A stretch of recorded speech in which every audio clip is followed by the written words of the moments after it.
Oi, eu sou o Júnior. Oi, eu sou o Eric. E nós estamos aqui no On Podcast.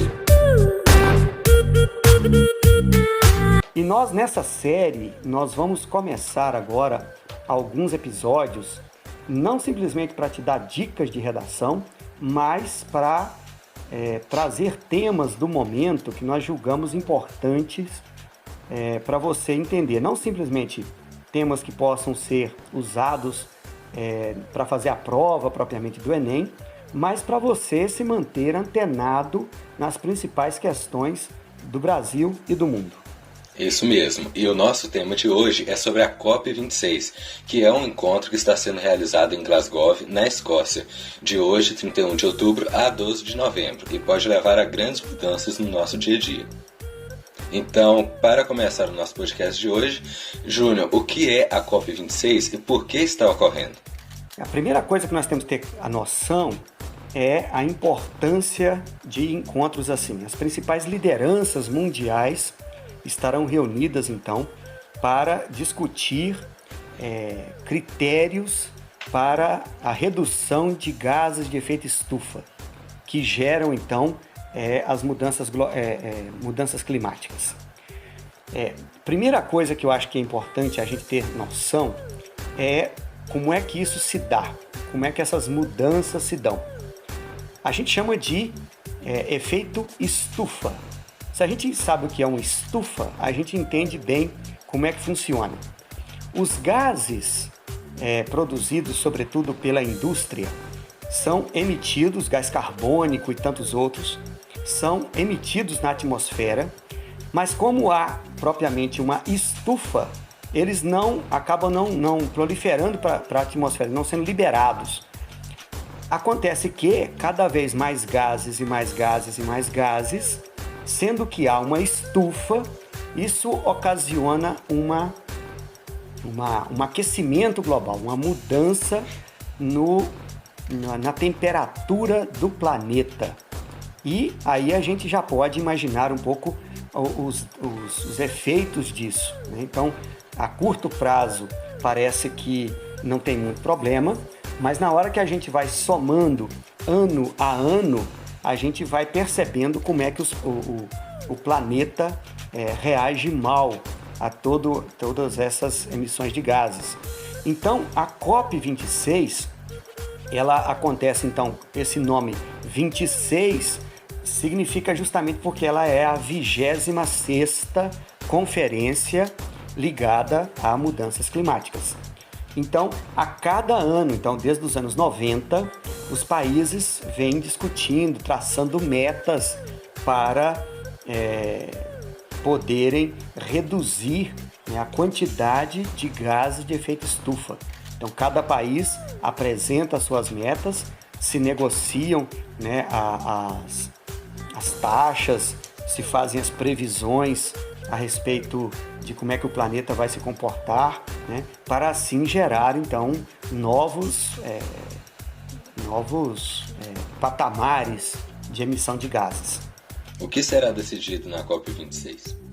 Primeiramente, é uma tentativa de manter o aquecimento global abaixo de 2 graus Celsius.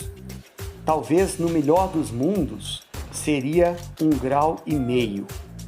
Isso pode parecer pouco, mas se a gente aumenta qualquer coisa, qualquer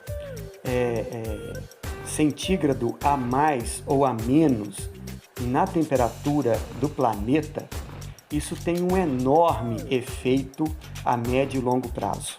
Por exemplo, no derretimento das calotas polares.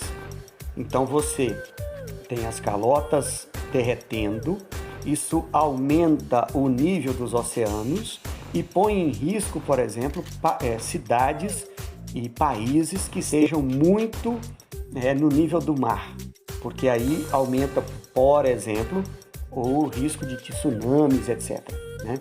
Então, a qualidade de vida, a qualidade do ar e a temperatura do planeta, eles têm um impacto direto, né, na perspectiva de vida do planeta como um todo, não só dos seres humanos, mas no planeta como um todo. Quais devem ser os principais pontos dessa discussão? A primeira delas seria justamente essa, né? A gente poder manter essa temperatura em torno de 1,5 grau a 2 graus Celsius, que isso remontaria um pouco o período pré-industrial, ou seja, antes propriamente ali do século XIX, quando nós tivemos o período da industrialização, né? Então, a partir dali nós temos uma implicação de gases cada vez maiores. Acontece que, para eu poder reduzir os gases a médio e longo prazo para um período pré-industrial, eu afeto diretamente a economia dos países. E aqui é que está propriamente o calcanhar de Aquiles, porque para eu poder reduzir o nível de gases, eu acabo interferindo na economia dos países. Como a COP26 vai me afetar? Diretamente, porque a qualidade nossa de vida, ela está em jogo, porque a médio e longo prazo, se eu mexo na temperatura do planeta como um todo, para mais ou para menos, todos nós seremos afetados. Cotidianamente, a gente já observa como é que o planeta tem reagido. Ou seja, cada vez mais enchentes, cada vez mais secas. Então, você tem esses extremos, né? Então, a gente observa, por exemplo, fenômenos de desertificação, fenômenos de incêndios muito graves. Isso tudo vai mostrando que o planeta vai reagindo muito mal, né? Então, todos nós acabamos sendo afetados de uma maneira ou outra, tanto pelo excesso quanto pela falta. O que é preciso para a COP26 ser um sucesso?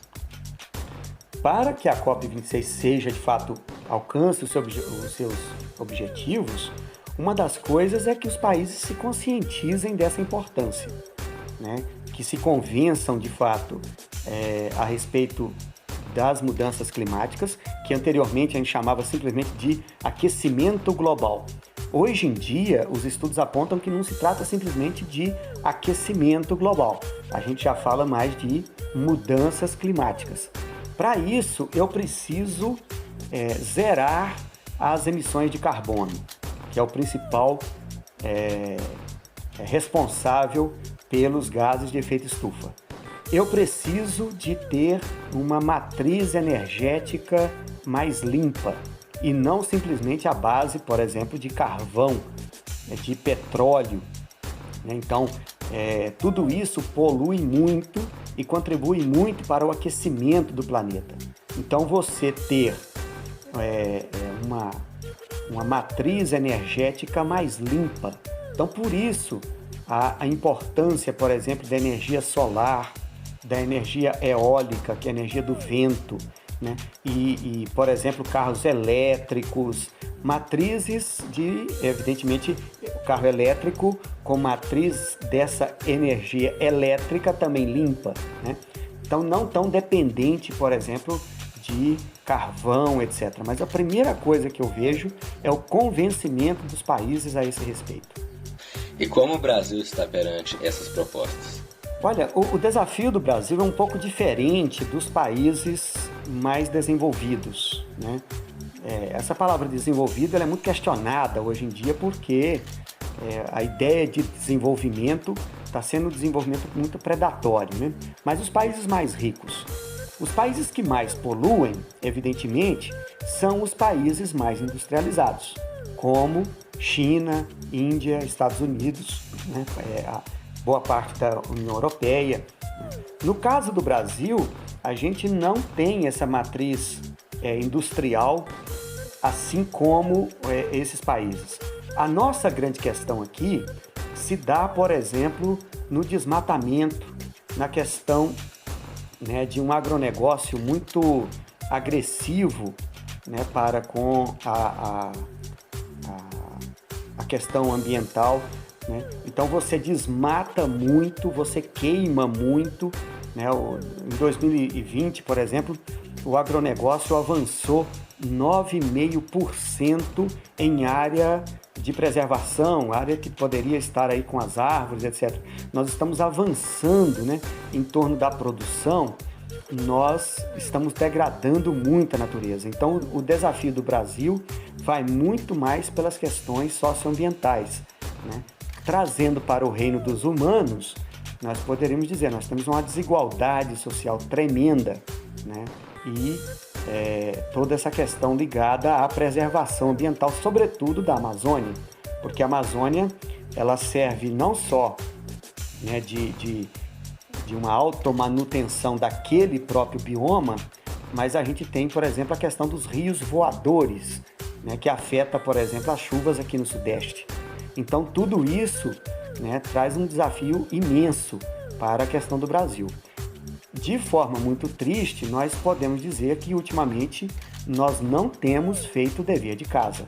Então, todo mundo espera muito do Brasil a esse respeito, né? E com o atual governo, a gente tem retrocessos muito grandes na área. Na Conferência Climática de Paris, em 2015, os países concordaram em trabalhar para manter o aquecimento global bem baixo de 2 graus Celsius. Isso realmente está sendo cumprido? Olha, infelizmente não.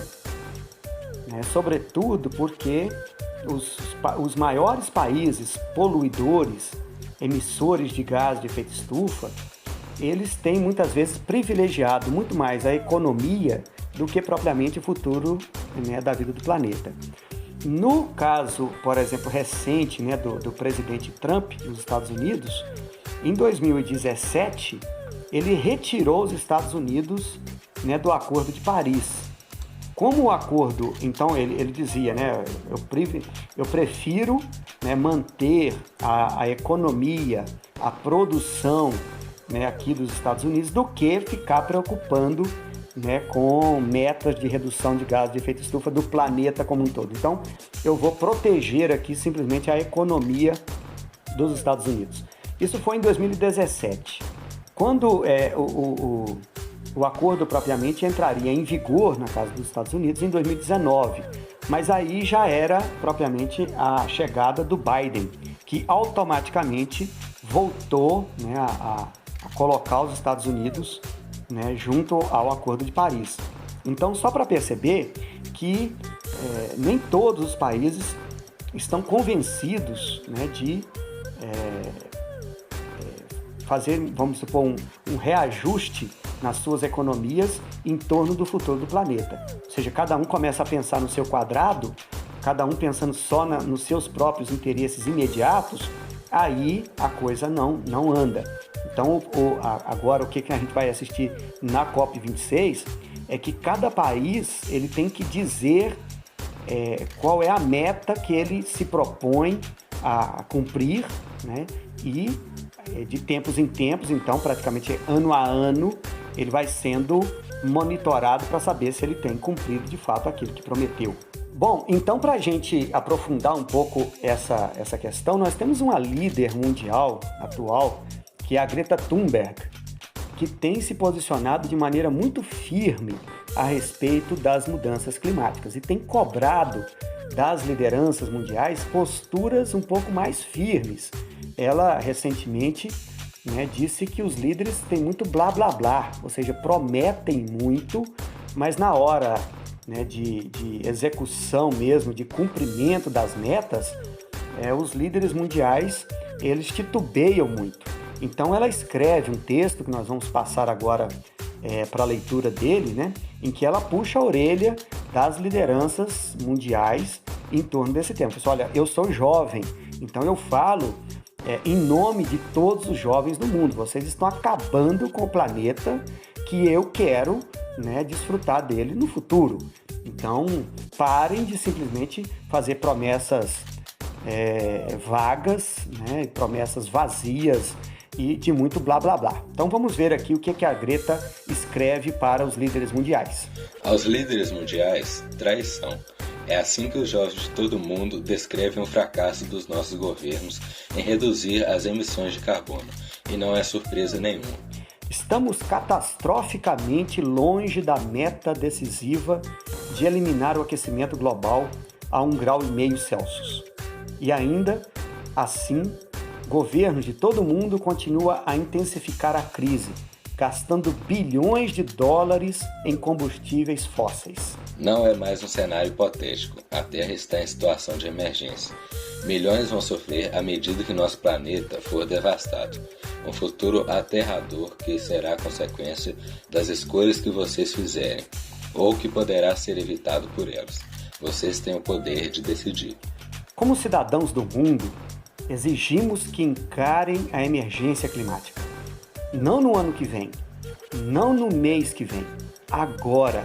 Mantenham a importante meta de limitar o aquecimento global a 1,5 grau, com reduções imediatas, drásticas e anuais das emissões de carbono, como o mundo nunca antes viu. Encerrem imediatamente todos os investimentos em combustíveis fósseis, subsídios e novos projetos e impeçam novas operações de exploração e extração. Parem com a contabilidade criativa de emissão de carbono, publicando o total de emissões, incluindo todos os índices de consumo, cadeias de abastecimento, transportes aéreos e marítimos internacionais e a queima da biomassa. Entreguem os 100 bilhões de dólares prometidos aos países mais vulneráveis, com recursos adicionais para desastres climáticos. Estabeleçam políticas climáticas que protejam os trabalhadores e os mais vulneráveis e reduzam todas as formas de desigualdade. Nós ainda podemos fazer isso. Ainda há tempo para evitar as piores consequências se estivermos preparados para mudar. Será preciso uma liderança visionária e determinada, e será preciso muita coragem. Mas saibam que, ao se posicionarem, bilhões de pessoas estarão com vocês. Então percebam que é um desabafo da Greta, né, em torno dessa importante questão e que afeta de fato, né, os países como um todo. Ela toca aqui, né, no mundo dos pobres, das pessoas vulneráveis. É muito importante a gente entender que as questões ambientais não se tratam propriamente de duas crises. Isso quem tem trazido muito essa reflexão é o Papa Francisco, ao dizer, não há duas crises, uma ecológica, ambiental e outra social. A crise que nós estamos passando é socioambiental, ou seja, a crise que nós temos em termos de planeta, ela é vivida, sobretudo, pelo universo das pessoas mais pobres. Então, nós torcemos muito, acompanhem de perto as resoluções da COP26, porque, de fato, o futuro nosso, o futuro do planeta, o futuro da humanidade estará sendo decidido também nesses dias. Então, gente, fiquem atentos à COP26. Como nós dissemos, ela vai até o dia 12 de novembro e é um tema da maior importância, porque aqui nós estamos tratando da vida do planeta como um todo, né, e acompanhar como é que os países lidam com essas mudanças, né, não simplesmente no clima, mas na economia de cada país, né, em torno do futuro da vida da Terra. Fique conosco, porque nos próximos episódios nós vamos continuar a cada episódio trazendo algum tema de atualidade para te manter bem informado a respeito do que se passa no Brasil e no mundo. E nós vamos ficando por aqui, lembrando que o ON Podcast está disponível no YouTube e no Spotify também, e não deixe de acompanhar nenhum episódio. Tchau, tchau.